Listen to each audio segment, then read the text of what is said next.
Do you even want to be at this place, or is this just a job for you? And if it's just a job, that's fine, but you're probably going to want a new one relatively quickly.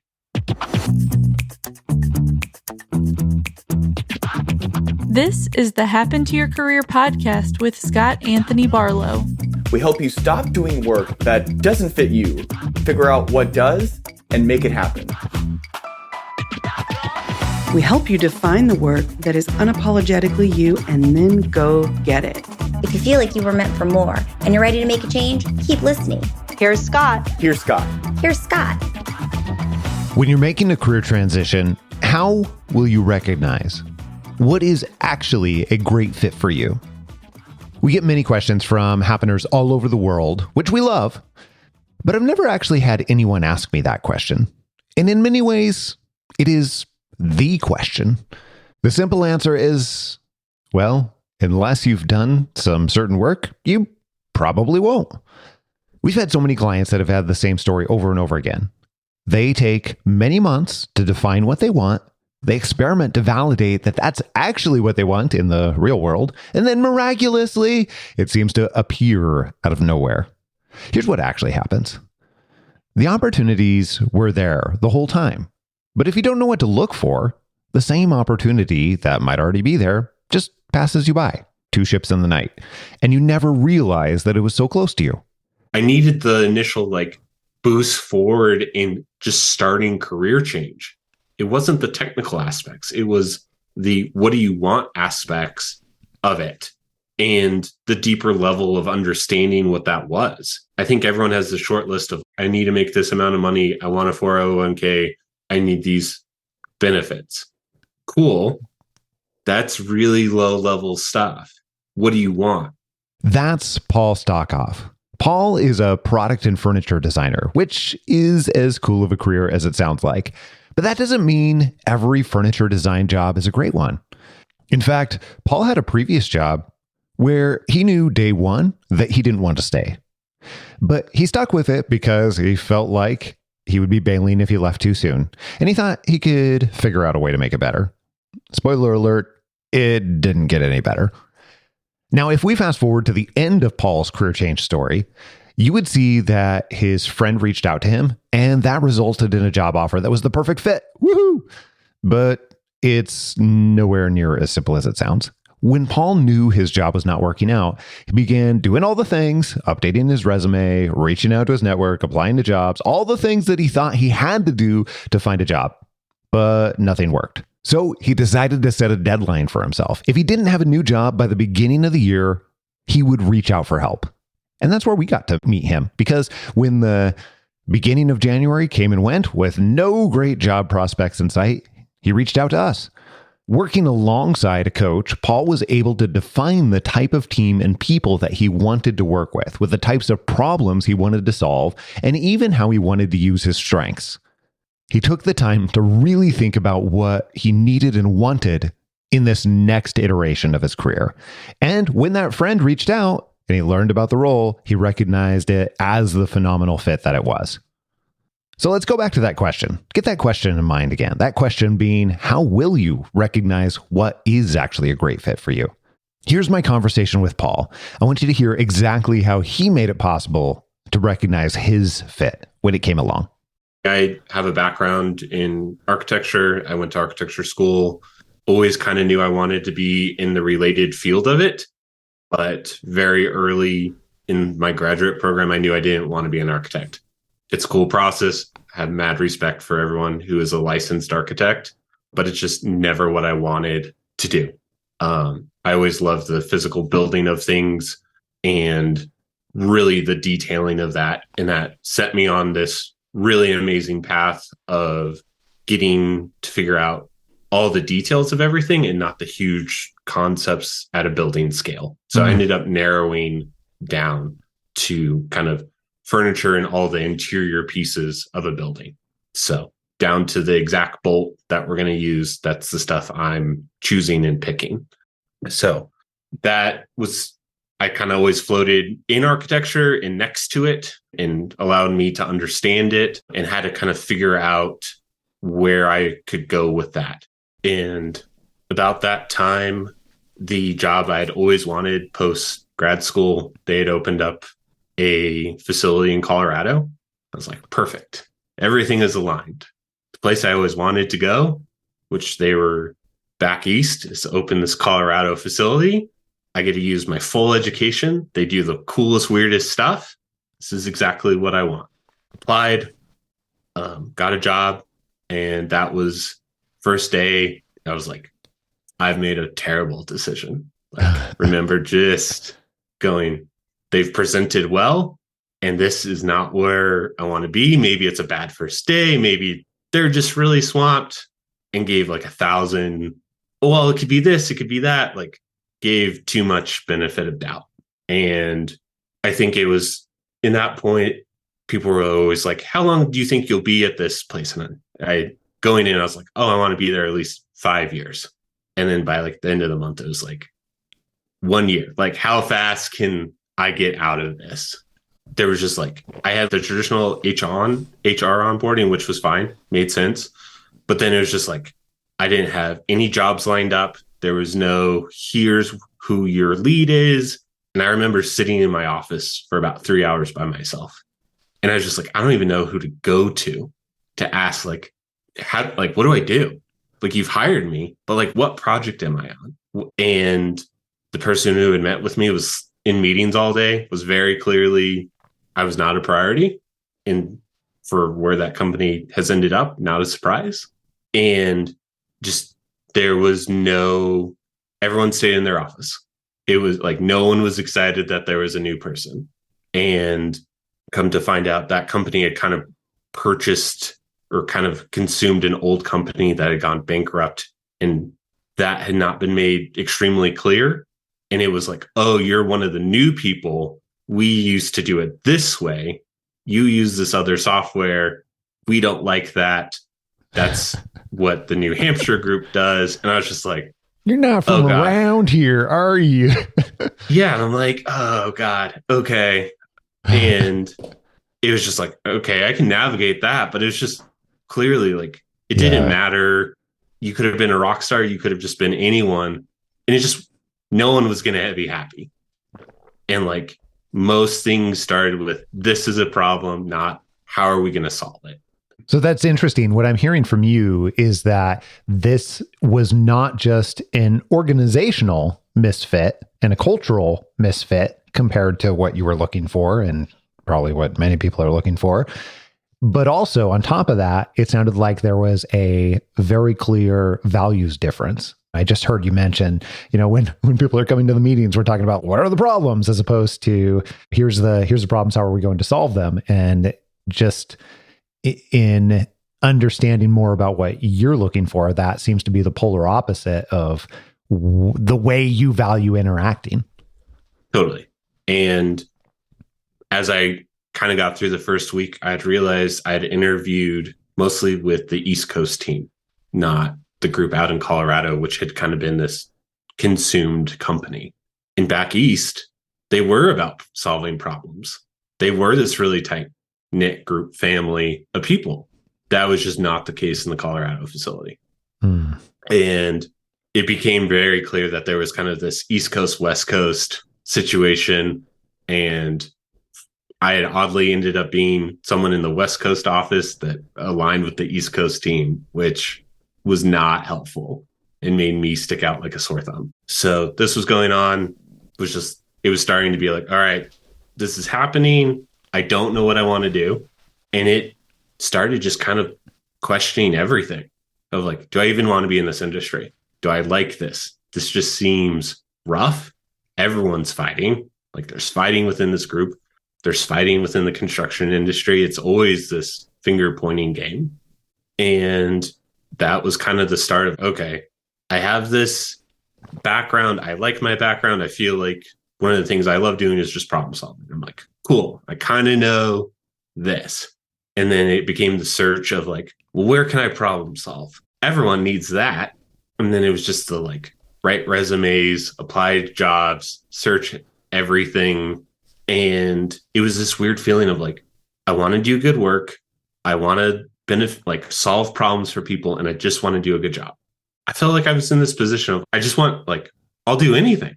And I think that's when that was probably in hindsight when I was just like, it wasn't, it was this, it was just being kind of desperate, and it was so unfocused that I don't know if that had just come across, but it was also as working with this group of like, I didn't know what my strengths were yet. All I could say is I'm great at problem solving. Great. Everyone else is listing that. You're not going to come across as unique. And kind of going through this process, and work is just, I'm just taking a beating. And it's the Sunday scaries. It's, you don't want to go to work on Monday. And luckily I have a partner who loves her job. And it was just like polar opposite of where I was. But I knew that these places existed, which was this like hopeful thing of just, okay, I know people actually like going to work. And I've had jobs that I was fine with, but I could see her really loving her job. And there was this situation where I was talking with someone, and we had come up with this kind of we had our own scale of how we would rank jobs. And 1 was where we were, and then 10 was like perfect. And we would rank all these job listings and stuff. And like, we were seeing a whole bunch of 5s, and we're just like, God, there's not finding it.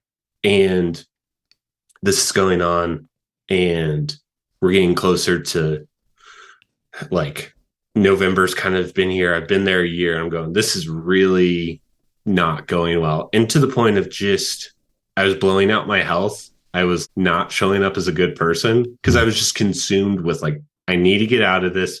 Work sucks, which just, it was painful. No matter what I would do, it was just never going to be enough. And on top of it, it was just, there was a culture of work weekends, work late, all the stereotypical bad things about an office life that you hear people struggle with.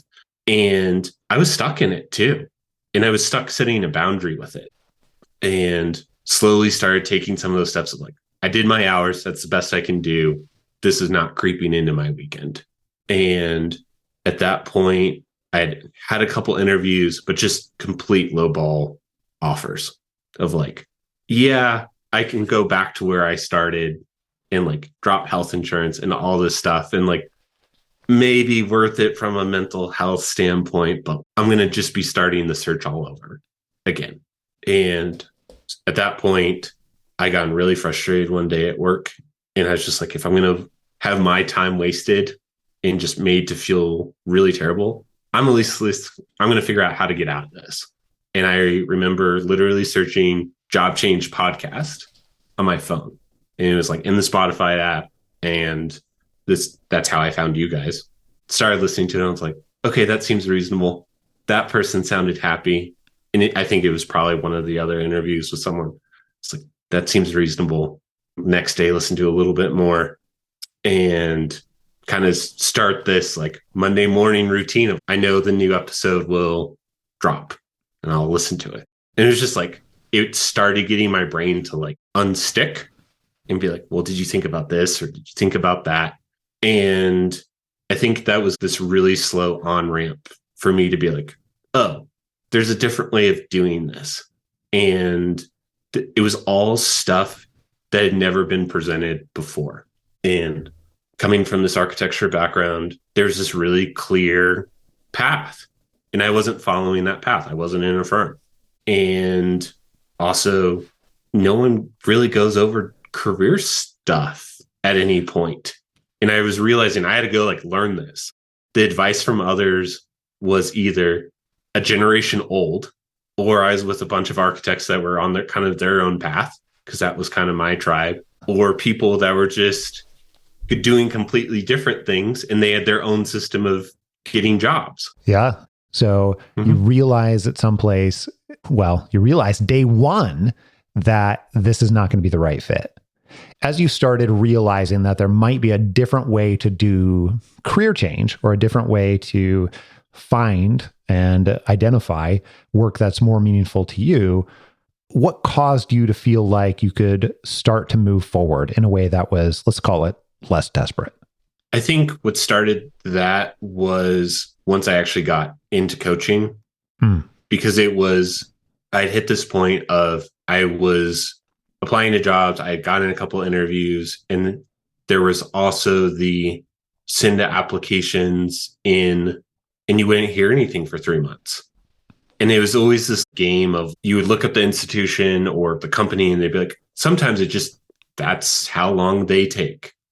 And I was kind of running out the clock on some of those. But I think what it was just the desperation stopped with when we started having the conversations of it's going to get worse if you just bail. And you're going to put on this other stress of unknown, and you don't know what you want. And it was that kind of clear statement of like, so you're just redoing it again. Mm-hmm. Like you're not improving the situation. And luckily where I was it was providing a comfortable enough financial position that I was just like, so you're going to give that up to be less stressed, which like reasonable, but you're going to do it at a huge financial cost. Do you want to put that burden on top of this situation? Because you at least know what you have right now. You know you don't want it, mm-hmm. but you know what it is, and start getting that under control. Get that into, this is how many hours you're contractually obligated to work. Do that and stop. And it was starting to rein some of that in. I would say that was one of the harder points of just getting it to kind of calm down. And when I first started working with Ben, it caught me off guard. He was just like, your job this weekend is to do nothing. Just don't do anything. Just actually take a weekend off. Don't think about this. Don't think about work. Just settle. And that was really hard because it was just, there was that push of, well, if I work through it this weekend, I can figure it out and I'll get out of this position. And traditionally, I was really used to just slam the gas and go. And I had to learn not to do that and just like back off. So there were multiple weekends of, what did you do this week? Well, no, you weren't supposed to do that. You were supposed to be off. And then that started opening up a lot more of the mental space of being able to define what I wanted. So this is really interesting, and a little bit of context behind the scenes. The reason that we might do something like that with our clients is because we find that, especially like in your case, Paul, what had worked for you in the past and part of what had made you successful in the past had to sort of be unlearned in some ways so that you could begin changing behavior now that you had a different set of goals. And that's part of exactly what was going on here. So even though, I mean, it sounds unreasonable and illogical, but humans are not logical beings that like, hey, I'm really like, I'm going to decide to do nothing over the weekend and I literally can't do it in some ways. That is, It doesn't make any sense, but that's what we have a tendency to do as human beings. So here's a question for you on that. Going through that, what did you see when you started to do more of that, started to focus elsewhere beyond just like solving the problem, which is something you do very, very well and love to do? What did that do for you? What did that not do for you? What came from that? I think the big thing was it got the current job to be, it got put in its box of like, that's work, that can live there. I did my hours, great, done. So that's gave me a lot of working. It started to give some working space. Yeah. I think then it started becoming a lot of other balance in just a lot of other places in life of just having time to do all the other little life stuff and also have fun. And like, that was this thing that had gotten cut really early. I had to realize Let's cut out the fun. Cut out the fun. In hindsight, I was just like, of course I did that. Cause it was just this like push through it. That's the first thing that you can cut is having those fun moments in life. And they were the thing I was really needing to kind of navigate some of this. So that just started this whole reworking of an evaluation of everything of like, let's look at everything here.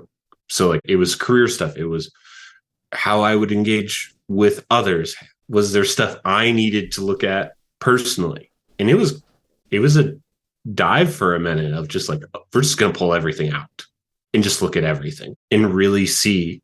And that started this, like, how did I even get into this design architecture field? Is this really what I want? Did we like these choices? And there's a moment of time I was like, oh, I'm 18 again. I felt like I had just come out of high school and everyone's like, what do you want to be when you grow up? And it's like, I don't know. But it was not scary anymore. It was like, oh, I have a decision and I get to drive it now. And that started to become exciting. And I also knew my current position was going to come to an end. It wasn't like, oh, when is it going to end? I just knew it was going to end and I could live with that. But I know there's progress. And I was also I had dedicated time to solve it. It was the new priority in life. And I think that was one of the very helpful things with coaching was, here is dedicated time. Every week, I got to do this. Like, I'm showing up for this. It's on my schedule. And I know even if it's a gnarly week, there was an hour dedicated to it. And that, like, when it was a rough week, I at least knew I had a conversation, or, hey, I'm getting ready. I could leverage I want to show up and show that I did stuff. And it would be hey, I need to be ready to have this conversation this afternoon. Did I do what I needed? And I think that was the biggest thing for me, was just having consistent progress. I think everyone goes, oh, you have to have these cover letters and you need resume. I was okay with that kind of stuff.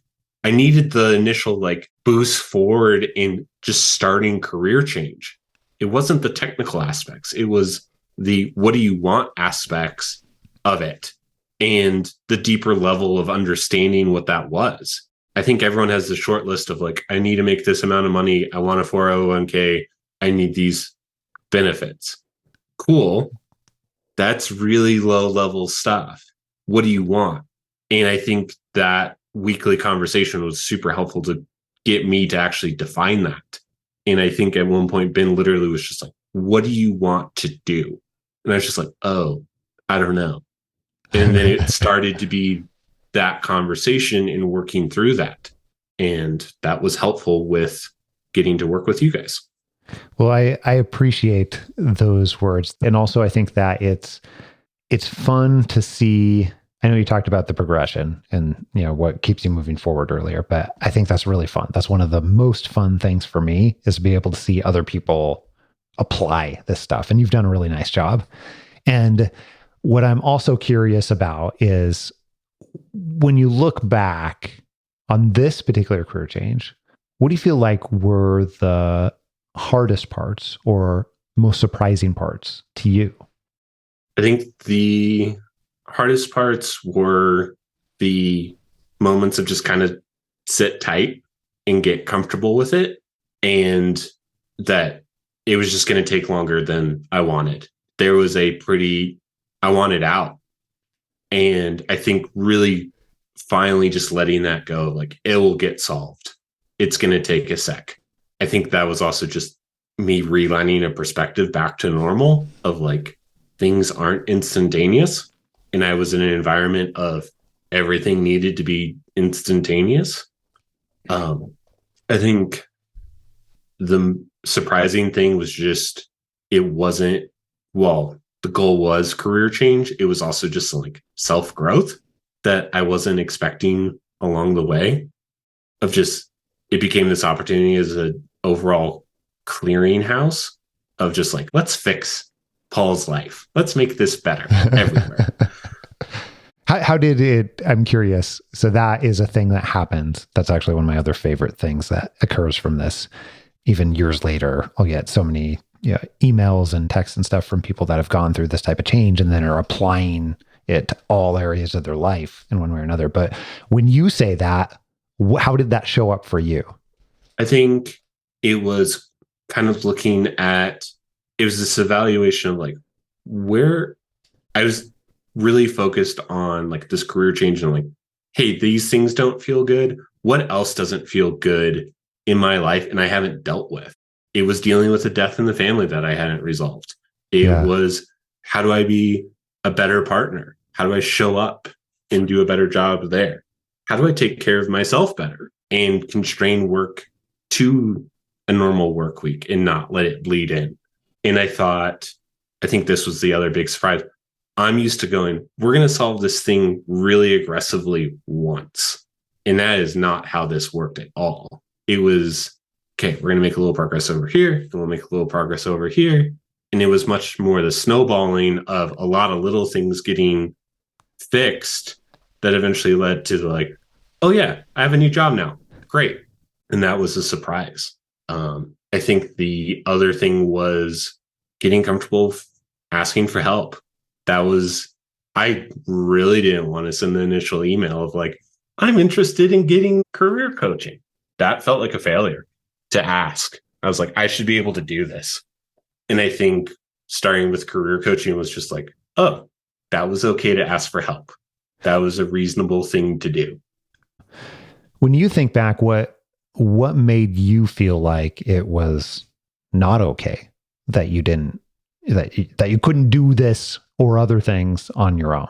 I think it was the perspective of felt like I had enough experience and enough education in some places that I should be. To me, it was just another problem that could be solved. Yeah. And therefore, I should be able to do it.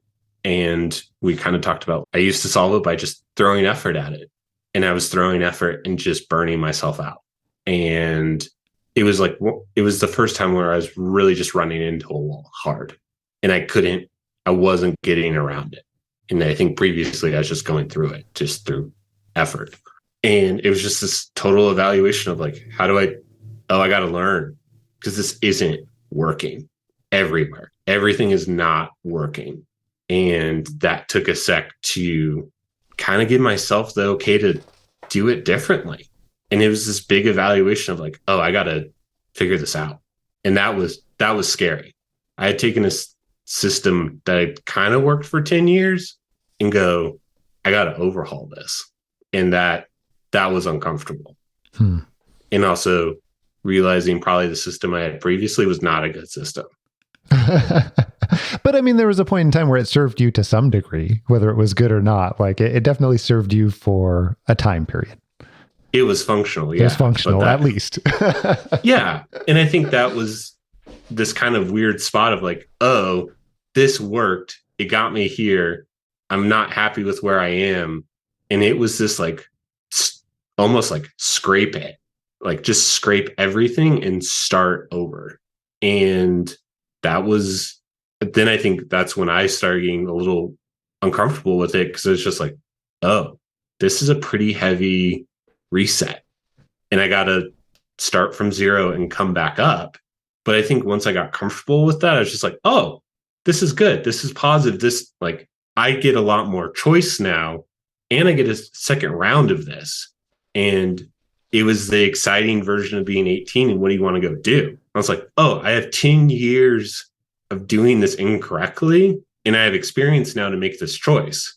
This is great. Like, I have skills. I have valuable things. I have all this other stuff. I start to know who I am through my strengths. This is great. And it started to finally become this really positive thing, not this utter teardown and negative thing. It's like, cool, that was a chapter of my life. Go do the thing I really want now. And that was great. Let's kind of pull back here for a second and run me through kind of the bullet point version of what led up to you accepting this offer. So kind of run quickly through the career change process in terms of where you had decided, okay, I have some level of idea of what I'm looking for. And then how did that lead to accepted offer for this particular organization?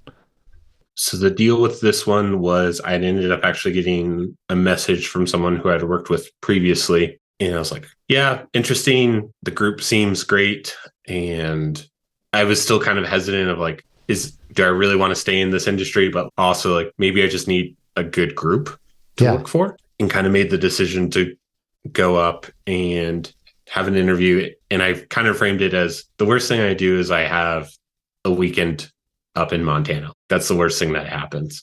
Flew up, had a great time. It was also the group I never sent a resume never sent a cover letter. They had found all of that stuff on their own, which was cool. Gone up, had a conversation. Kind of the locations were a little bit of an issue, and worked out the details of that. And then went up for 3 weeks as an onboarding, or sorry, skipped a step. Kind of finalized negotiations of the low level, like here's money, here's benefits stuff. Did you get what you wanted out of this? Like when you think about total compensation and beyond just the normal stuff, did you feel like you got what you wanted when you came out of it?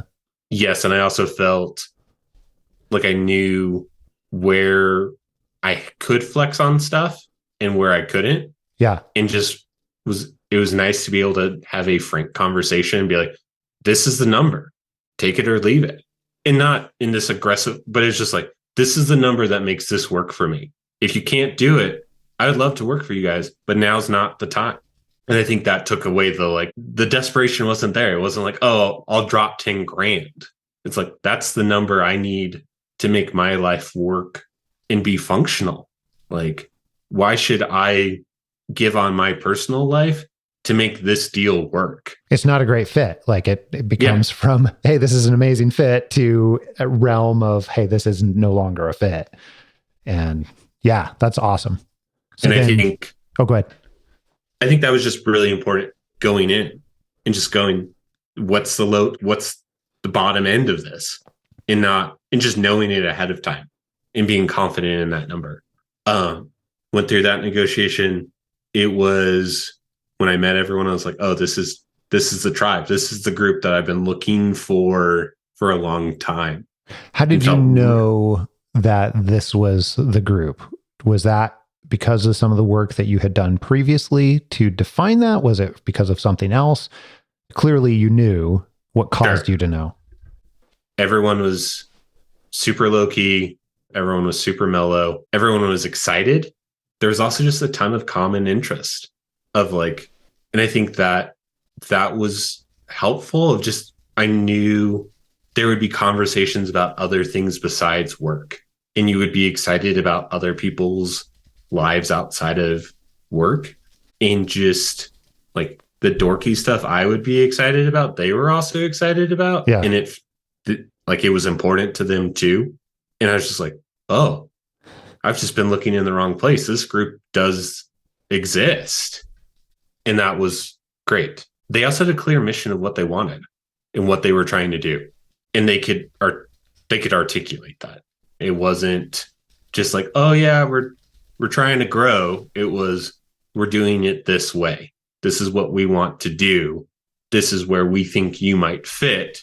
Do you think that's something you're interested in? Do you see something different? I think them being able to say what they want made it automatically way better. Because interesting. They weren't guessing what they wanted. Yeah. And now it gives me the spot of like, hey, this is what was kind of presented. I like that.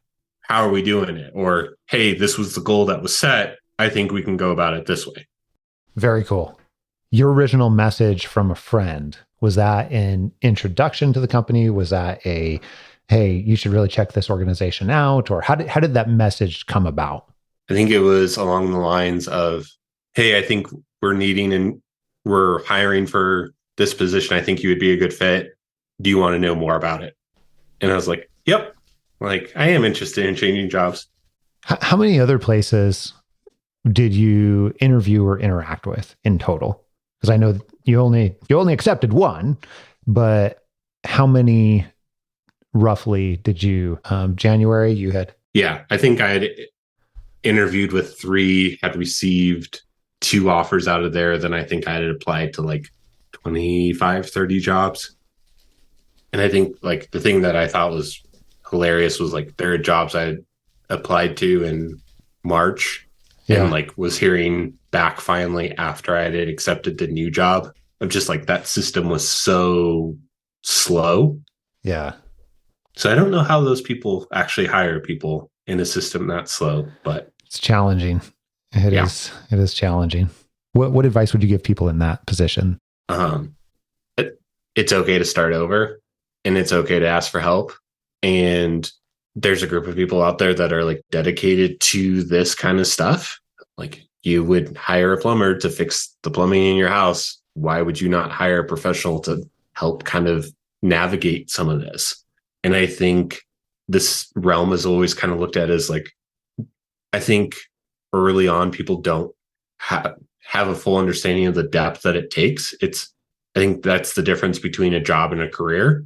Is I think a lot of people kind of understand what a job is. It's this thing you show up and it's that low level expectation stuff of you get paid, here's the role, but not the career of like, hey, I need to work in my strengths. I really want this great team. I need this kind of flexibility to be really successful.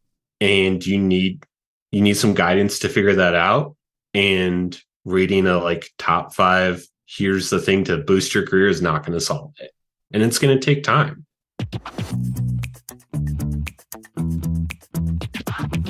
Hey, if you love this story where we talk through and walk you through step by step how someone got to more meaningful work, then you'll absolutely love our audiobook, Happen to Your Career, An Unconventional Approach to Career Change and Meaningful Work. I even got to narrate it, which was so fun and something that I really enjoy doing and will definitely do for future books as well. But it also contains firsthand accounts from career changers on how they made the move to more meaningful work, just like we include on the podcast here. And actually, it's been called the best audiobook experience ever by some reviewers. You can find those reviews and the book itself on Audible, Amazon, or any other place where books are sold. Seriously, just pause this right now and go over to Amazon or Audible or wherever you want and download it. You can be reading it and start it on your career change in literally seconds. Now, here's a sneak peek into what's coming up next week, right here on Happen to Your Career. I just noticed it really wasn't playing to my strengths. It was taking up a lot of mental energy because I was having to readjust actually some of my baseline values to a certain extent, and it was exhausting. One of the things that we've noticed behind the scenes here at HTYC is that so many people go through this same cycle again and again. They try a bunch of traditional job search methods, and then they get a role. Then they don't see lasting results. Usually they start out really excited about their new role, and then at some point start realizing that something's off. Sometimes the role or company doesn't match their values. Sometimes the role doesn't match their strengths. There's a billion different things that they realize that they haven't considered when they get into that new role. All that and plenty more next week right here on Happen to Your Career. Make sure that you don't miss it. And if you haven't already, click subscribe on your podcast player so that you can download this podcast in your sleep and you get it automatically, even the bonus episodes, every single week, sometimes multiple times a week. Until next week, adios. I'm out.